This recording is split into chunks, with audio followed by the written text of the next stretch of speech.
어느 분으로부터 전화 한 통을 받았습니다. 그분과 대화를 하면서 제가 아는 어느 분이 아주 끔찍한 사고를 당했다는 그 말을 들었습니다. 도저히 믿기 힘든 아주 비극적인 소식이었습니다. 너무나 충격적인 사건에 제 귀를 의심할 정도였습니다. 여러분, 삶은 어찌 보면 이 고통스러운 문제의 연속입니다. 인생은 정말 어떤 힘든 문제와 밤낮 없이 치열하게 싸우는 전쟁터와 같습니다. 욥기 7장 1절은 이렇게 말합니다. 인생은 전쟁을 하는 것 같아. 말하자면 인생은 전쟁 중입니다. 미국의 유명한 치유 상담가인 노먼 라이트 박사는 여러 가지 문제들과 끊임없이 싸우며 위기 앞에 선 인간의 실상을 다음과 같이 말합니다.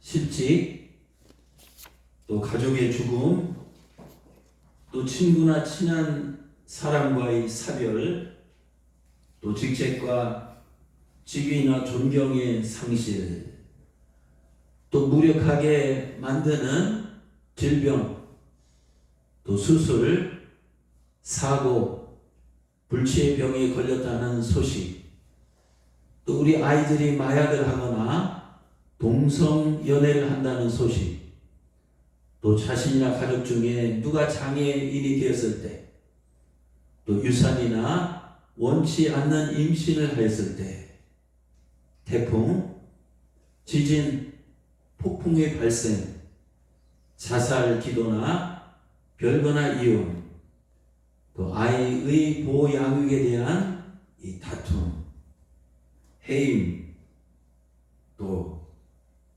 징집, 또 가족들이 이단 종파에 빠지는 것, 법정 소송, 질병에 걸린 부모님 요양, 만성 우울증 환자의 배우자, 또 노인성 치매에 걸린 배우자, 심장병 등등 이 많은 위기들이 우리 앞에 놓여 있다. 여러분, 저 중에서 여러분은 몇 가지가 해당되세요? 사실 인생길은 어찌 보면 위기의 연속입니다. 예상치 못한 이런 문제, 저런 문제들이 우리를 위협하고 삶을 위기의 상황으로 몰아갑니다. 오늘 본문에 등장하는 야곱도 그의 인생에서 어찌 보면 최대의 위기 순간을 맞고 있습니다. 당시 그는 일가족을 거느리고 만 20년 만에 꿈에도 그리던 이 고향으로 귀향 중이었습니다. 그는 고향의 부모님을 뵙고 정든 고향장을 밟는다는 기쁨과 이 설레임 속에서 이제 발걸음을 재촉했습니다. 그런데 이게 웬일입니까? 그는 고향으로 가는 길목에서 아주 충격적인 소식을 듣게 됐습니다. 그 소식은 자기 형 에서가 자객 무려 400명을 거느리고 자기 일가족을 살해하러 온다는 것이었습니다. 왜냐하면 야곱은 20년 전에 부친과 형을 속이고 형에게 갈 축복을 가로챘기 때문입니다. 야곱이 20년 전에 고향 땅을 황급하게 떠난 이유도 형 에서의 이 보복이 두려웠기 때문입니다. 그런데 그 형은 20년의 세월이 지났지만 동생 야곱에 대한 이 분노가 얼마나 이 강렬했던지 그때도 원한을 풀지 않고 이 복수를 하러 오고 있는 것입니다. 이 소식을 접한 야곱은 이 두려움과 이 공포에 떨어야만 했습니다. 에서가 나와 처자식들을 죽이겠구나. 가장으로서, 아버지로서 실로 야곱은 자기 일가족이 몰살당할 이 절체절명의 위기에 직면했습니다. 여러분, 그 상황에서 야곱은 어떻게 했습니까?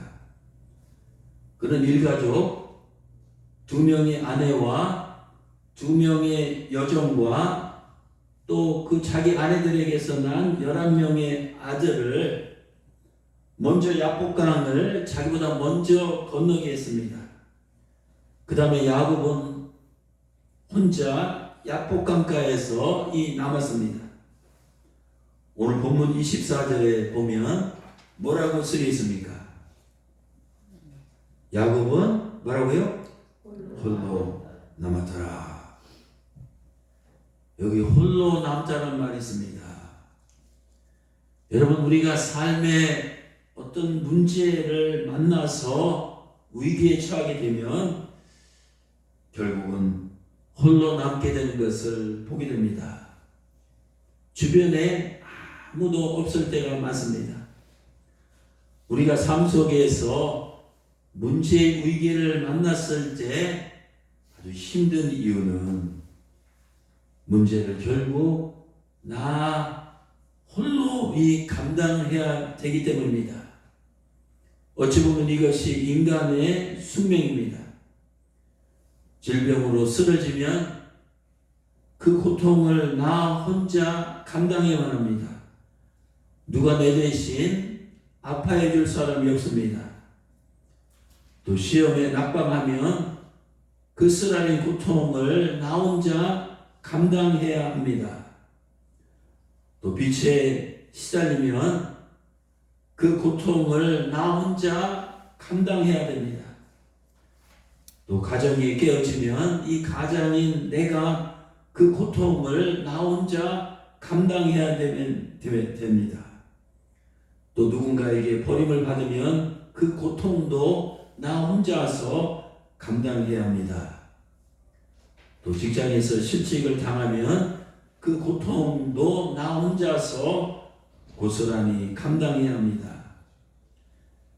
야곱은 자신에게 닥친 엄청난 문제를 자기 홀로 감당하지 않으면 안 되었습니다.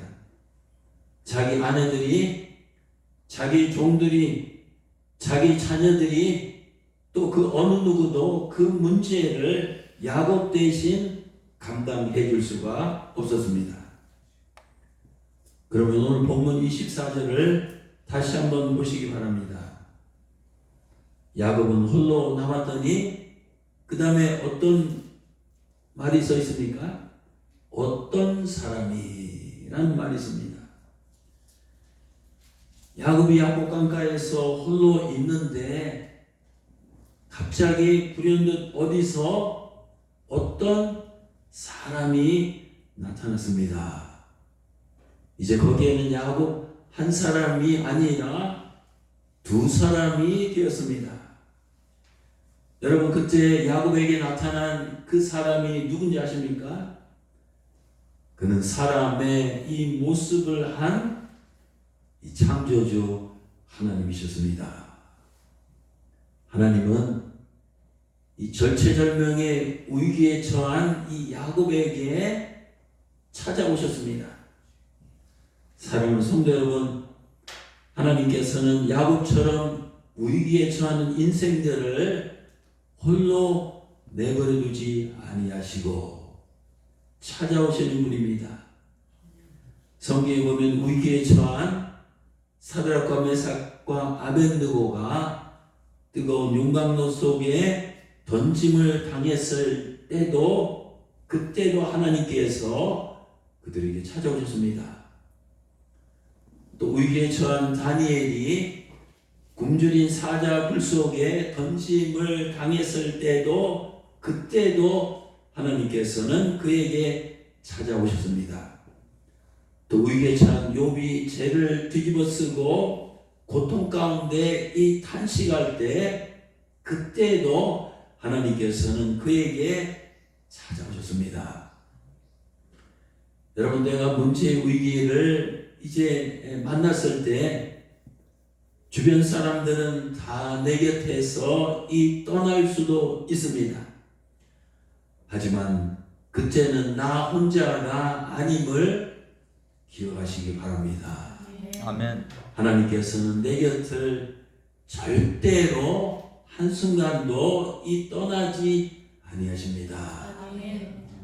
비록 내 눈에 하나님이 안 보이고 내 귀에 하나님의 음성이 안 들리고 내 손에 하나님이 잡히지 않을지라도 내가 위기에 처했을 때 하나님은 나 홀로 내버려 두지 아니하시고 내 곁에 계신다는 겁니다. 아멘. 그래서 하나님은 내가 처한 위기의 한복판에 찾아오신 분입니다. 하나님께서는 문제의 위기 앞에서 염려하며 이 두려움과 공포 속에서 떨고 있는 인생들을 향해서 이렇게 말씀하십니다. 신명기 31장 6절입니다. 너희는 강하고 담대하라. 두려워하지 말라니까. 또 그들 앞에서 떨지 마라. 이는 내 하나님 여호와 그가 너와 함께 가시며 결코 너를 떠나지 아니하시며 결코 너를 버리지 아니할 것이다. 또 요한복음 14장 18절입니다. 내가 너희를 고아와 같이 내버려 두지 아니하고 너에게 어떻게 해요? 오리라. 찾아오리라는 겁니다. 여러분, 내가 위기에 처했을 때 혼자가 아님을 깨달아야 됩니다. 야곱은 인생의 위기를 만났을 때 형의 그 칼날 앞에서 절체절명의 순간을 맞이했을 때 혼자인 것 같았지만 성경에 보면 결코 혼자가 아니었습니다. 하나님께서 그와 함께 하셨습니다. 때문에 우리가 위기를 만났을 때 우리 앞에 당면한 문제만 바라보지 마시고 우리 곁에 계신 하나님을 믿음으로 바라봅시다. 아멘. 내 앞에 있는 문제보다 내 곁에 계신 하나님이 훨씬 더 크신 분입니다. 아멘. 오늘 본문 23절 한번 보시기 바랍니다.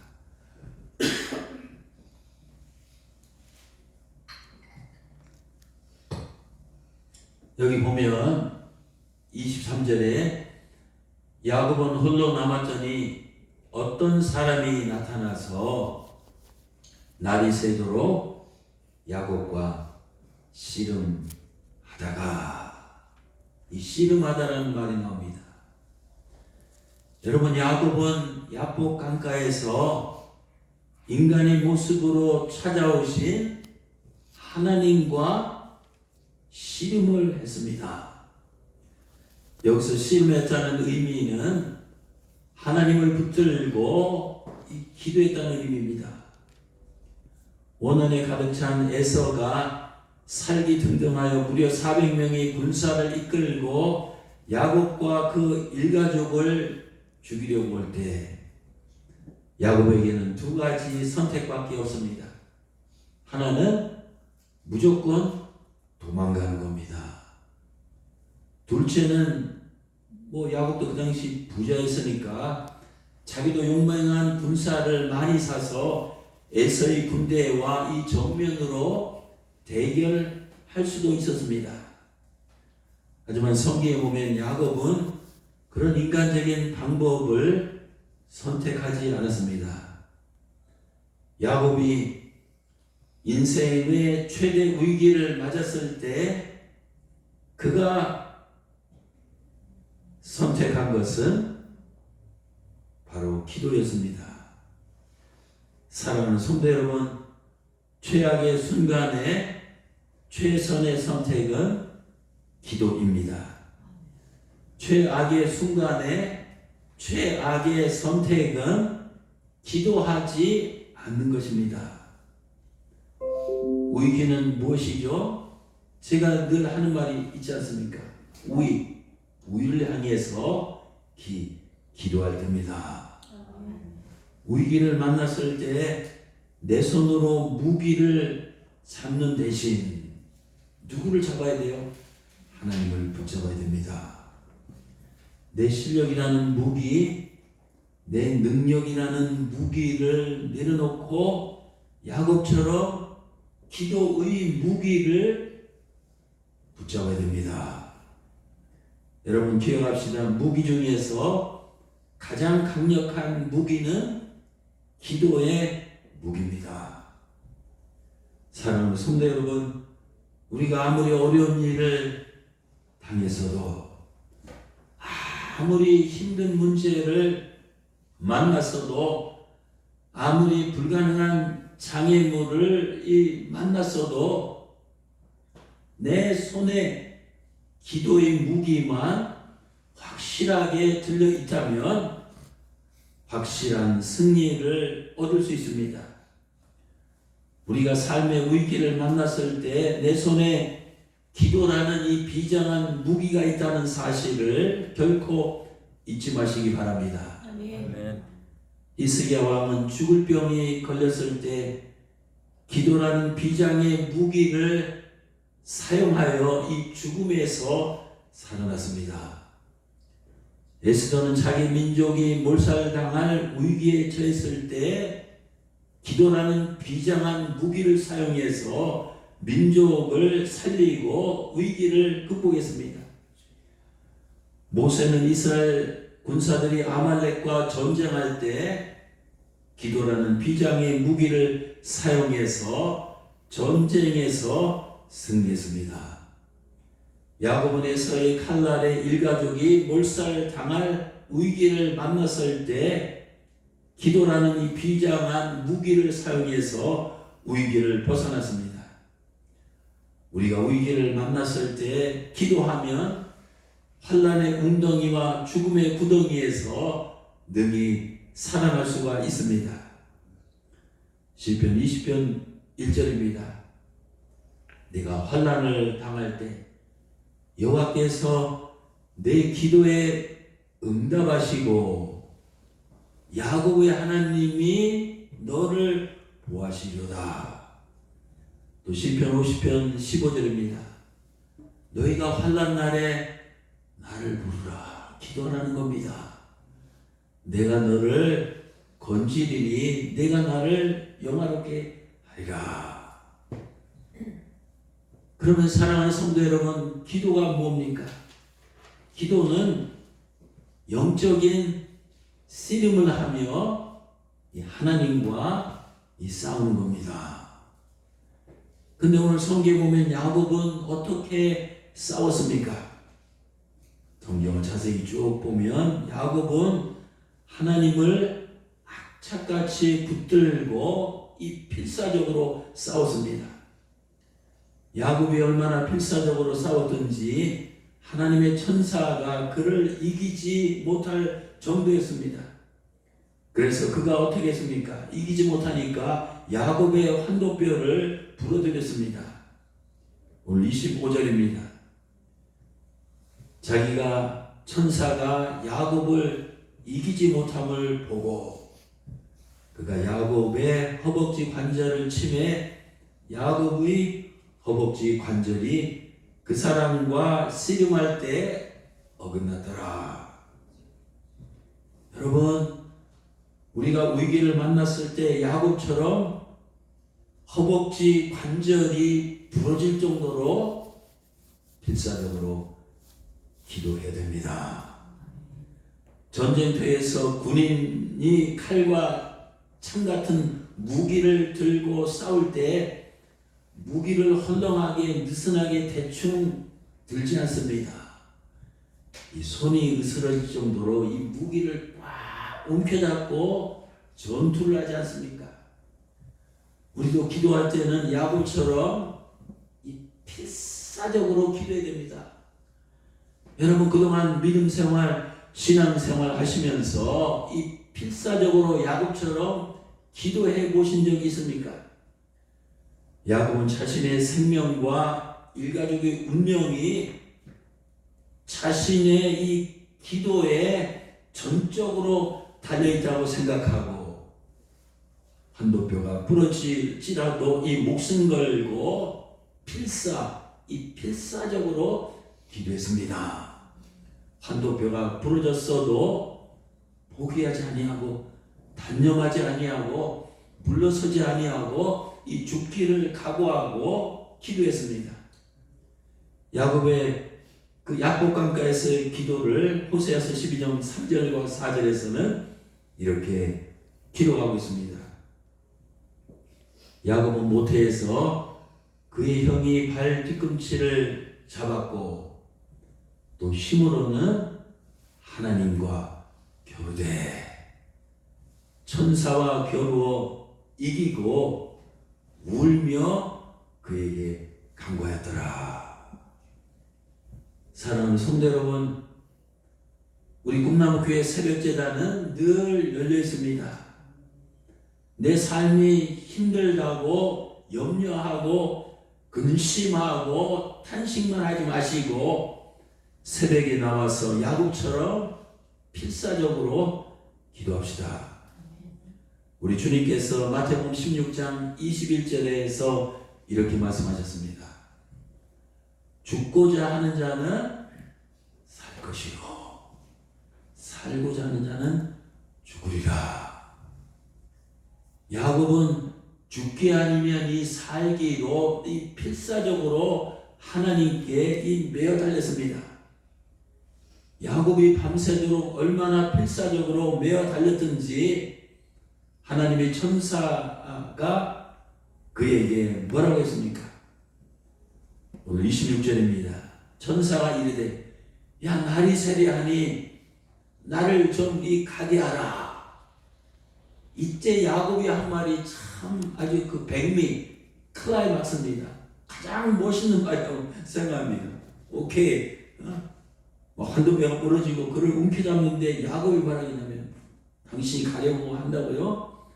그런데 당신이 내게 축복하지 아니하며 나는 결단코 당신을 놓아주지 않겠나이다. 무슨 뜻입니까? 당신이 내 문제를 해결해 주지 않으면 당신이 내 위기를 전화위복으로 만들어 주지 않으면 나는 당신을 죽어도 결단코 놓아주지 아니하겠나이다. 이런 뜻입니다. 여러분 우리도 기도할 때 그저 중언 부언 그냥 이렇게 기도하지 마시고 야곱과 같은 이 분명한 자세로 이 필사적으로 기도할 필요가 있습니다. 하나님, 당신이 내 가정의 문제를 해결해 주지 아니하시며 당신이 내 자녀의 문제를 해결해 주지 않으면 당신이 내 직장의 문제를 해결해 주지 않으면 당신이 내 사업의 문제를 해결해 주지 않으면 당신이 현재 내 인생의 문제를 해결해 주지 않으면 나는 결단코 당신을 놓아주지 않을 것입니다. 나는 이 기도의 자리에서 죽을 때까지 한치도 물러서지 않을 것입니다. 이런 일사각오의 자세로 기도하면 하나님도 역사한다는 것을 기억하시기 바랍니다. 야곱은 하나님과의 싸움에서 어떻게 됐습니까? 그가 이겼습니다. 하나님의 천사가 떠나면서 야곱에게 내 이름이 무엇이냐고 물었습니다. 내 이름은 야곱입니다. 그때 천사가 이렇게 말했습니다. 오늘 28절입니다. 그가 이르되 내 이름을 이제 다시는 야곱이라고 부를 것이 아니요 이스라엘이라고 부를 것이니 이는 내가 하나님과 및 사람들과 겨루어 이겼습니다. 여러분, 이스라엘이라는 뜻은 히브리어로 하나님과 이 싸워 겨루어서 이긴 자라는 뜻입니다. 야곱은 하나님을 이긴 후에 누구를 이겼어요? 에서도 이겼습니다. 하나님께서는 원한이 가득한 형 에서의 마음을 눈 녹듯이 녹게 하셨습니다. 또 400명의 군사들의 무장을 해제하게 만드셨습니다. 야곱이 큰 위기를 모면하고 그가 당한 화가 오히려 전화위복의 이 계기가 되었습니다. 여러분, 오늘 28절 이 마지막 그 문장을 보시기 바랍니다. 내가 이스라엘에 부를 것이니, 그 다음에 내가 뭐라 했어요?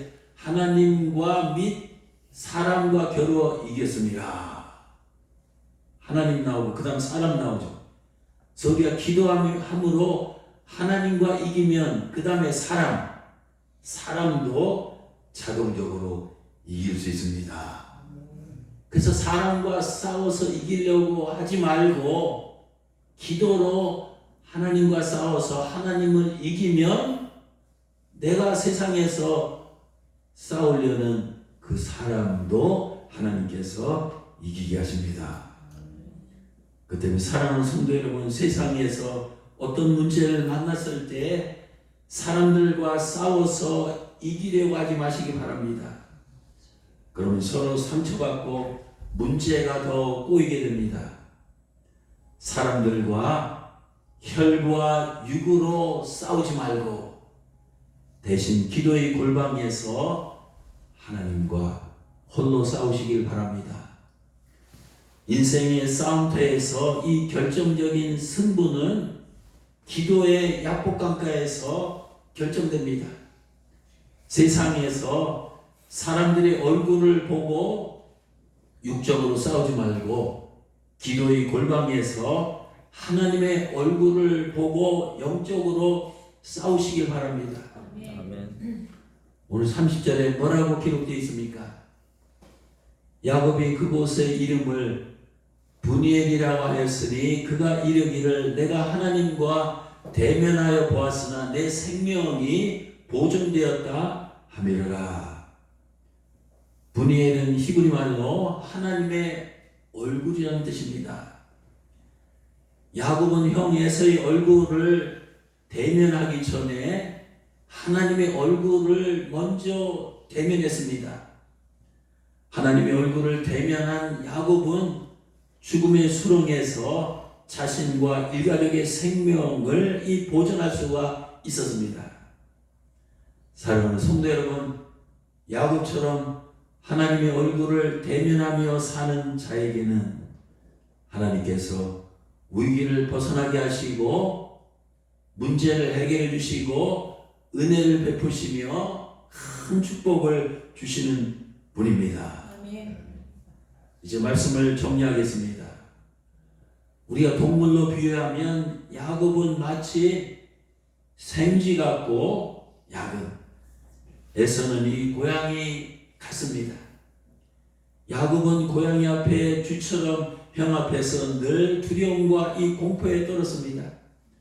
야곱은 20년 전에 고양이처럼 자기를 잡아먹으려는 형 에서를 피하여 생쥐처럼 빨리 도망갔습니다. 20년 후에 형을 대면했을 때도 살기 위해서 약복강가에서 야곱은 어찌 보면 쥐구멍을 찾았습니다. 그런데요, 야곱은 그 쥐구멍에서 누구를 바라보았습니까? 야곱은 쥐구멍에서 하나님의 얼굴, 분이의 하나님의 얼굴을 대면했습니다. 여러분, 쥐구멍에도 볕들날이 있다는 말이 있습니다. 야곱은 쥐구멍에서 하나님의 얼굴을 바라보았을 때 그 쥐구멍에 하나님의 은혜와 이 축복의 볕이 들었습니다. 어찌 보면 나 나라는 존재가 생쥐 같고 내 인생이 쥐구멍 같을 때가 많습니다. 별 볼 일 없어 보입니다. 쥐구멍 같은 내 가정, 쥐구멍 같은 내 직장, 쥐구멍 같은 내 사업, 쥐구멍 같은 내 삶입니다. 여러분이 쥐구멍 같은 내 인생이 언제 쨍하고 이 볕들 날이 찾아올까요? 그때는 우리가 믿음의 눈으로 기도하면서 이 분이엘이 태양 하나님의 얼굴을 우리가 바라볼 때입니다. 여러분 지금 이런저런 문제로 삶의 위기를 만나서 쥐구멍 속에 갇혀있는 신세 같습니까? 도관에 든 쥐 같은 신세입니까? 그렇다면 야곱처럼 분이엘 하나님의 얼굴을 믿음으로 기도하면서 바라봅시다. 아멘. 그러면 쥐구멍에 하나님의 은혜와 축복의 볕이 들 날이 조만간에 반드시 찾아올 것입니다. 오늘은 입춘입니다. 입춘은 절기상 새해가 시작되는 이 첫 시점입니다. 야곱이 분이엘을 지날 때 태양이 떠오른 것처럼 2024년도 이 새해의 태양이 떠올랐습니다. 야곱에게 분이엘의 태양은 빛나는 하나님의 얼굴입니다. 우리 위에도 하나님의 얼굴인 이 분이엘의 태양이 늘 비치고 있습니다. 금년 한 해는 무엇보다도 분이엘 하나님의 얼굴을 늘 기도하면서 바라보며 야곱처럼 승리하며 살아가시는 성도들이 되시기를 주님의 이름으로 축원합니다. 아멘. 기도하시겠습니다.